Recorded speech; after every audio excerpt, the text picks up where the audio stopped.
मोह खत्म होते ही खोने का डर खत्म हो जाता है। चाहे रिश्ते हों, दौलत हो या कोई भी वस्तु हो। कहने का मतलब ये होता है कि किसी भी चीज से अगर हमारा मोह खत्म हो गया है, प्यार खत्म हो गया है, उससे हमारी मोहब्बत खत्म हो गई है, तो फिर वो रहे या ना रहे, हमें कोई फर्क नहीं पड़ता। इंसान ऐसा ही बन जाता है।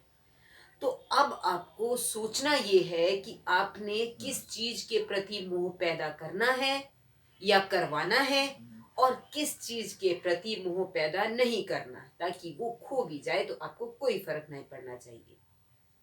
जी हाँ, चलिए आइए आज इसी विषय पर बात करते हैं कि कैसे मोह जब खत्म हो जाता है किसी के प्रति भी, तो हमें हमारे अंदर से उसके खोने या ना खोने का डर खत्म हो जाता है। हमें फिर डर नहीं लगता ये चीज हमारे से खो जाएगी। कोई रिश्ता ही है, जब उससे हमारा मोह खत्म हो गया, प्यार खत्म हो गया, मोहब्बत खत्म हो गई, तो फिर वो दुनिया में रहे या ना रहे, हमें कोई फर्क नहीं पड़ता। इसी तरह दौलत है, दौलत के प्रति अगर आप अपना मोह खत्म कर देंगे कि ये आए तो ठीक है, ना आए तो ठीक है, रोटी तो हम खा ही रहे हैं, रोटी कमाने लायक तो दौलत है ही है, और एक्स्ट्रा दौलत लेके क्या करनी है। तो जब दौलत के प्रति भी आपका मोह खत्म हो जाएगा, तो उसका खोने का डर भी खत्म हो जाएगा और वो खुद ब खुद आपके पास आएगी। कोई भी चीज है, वस्तु है, हमने कुछ भी, कोई कपड़ा पहना है, कोई हमारे घर की चीज है, तो हम उससे मोह करते हैं, तभी तो उसको बचाने की कोशिश करते हैं। और ये डर लगा रहता है ये चीज खो ना जाए, टूट ना जाए, खराब ना हो जाए, इसीलिए क्योंकि हमें उससे मोह है, हमें उससे प्यार है। ये मोह मोह के धागे जो हर जगह ताना बाना है, वो मोह का धागा है और कुछ भी नहीं है। मोह अपने प्रति पैदा करवाइए लोगों के दिलों में, ताकि आपको खोने से लोग डरें कि नहीं, मुझे इस बंदे को नहीं खोना है। ये मोह आपको बचाना है। और किसी के प्रति अगर आपके अंदर मोह हो गया है, उसको छोड़ देना है। देखिए, जो रिश्ते कुदरती बने हुए हैं उनको तो कोई छोड़ नहीं सकता है, लेकिन उन रिश्तों को रिश्तों की अहमियत तक ही रखिए। उसमें जितना ज्यादा आसक्त हो जाएंगे तो आपको बहुत तकलीफ होगी। इसलिए जीवन में नॉर्मल रहिए। हर दिन सूरज चढ़ता है, शाम को ढल जाता है, तो आपका दिन भी ऐसे ही सूरज के चढ़ने और ढलने की तरह होना चाहिए। सुबह सूरज चढ़ा है तो आपकी भी आंखें खुल जानी चाहिए, आपको सब कुछ नजर आना चाहिए, दिखाई देना चाहिए, क्या रिश्ते हैं, क्या चीज है, क्या ये है, क्या वो है। लेकिन मोह पैदा नहीं करना है कि आप रात भर उस चीज की चिंता में पड़े हुए हैं, या व्यक्ति की चिंता में, या चीज की चिंता में, या दौलत की चिंता में। नहीं, आप बढ़ते जाइए, बढ़ते जाइए, जैसे दिन बढ़ते रहता है, बढ़ता रहता है ना, आप भी इसी तरह बढ़ते रहिए। बस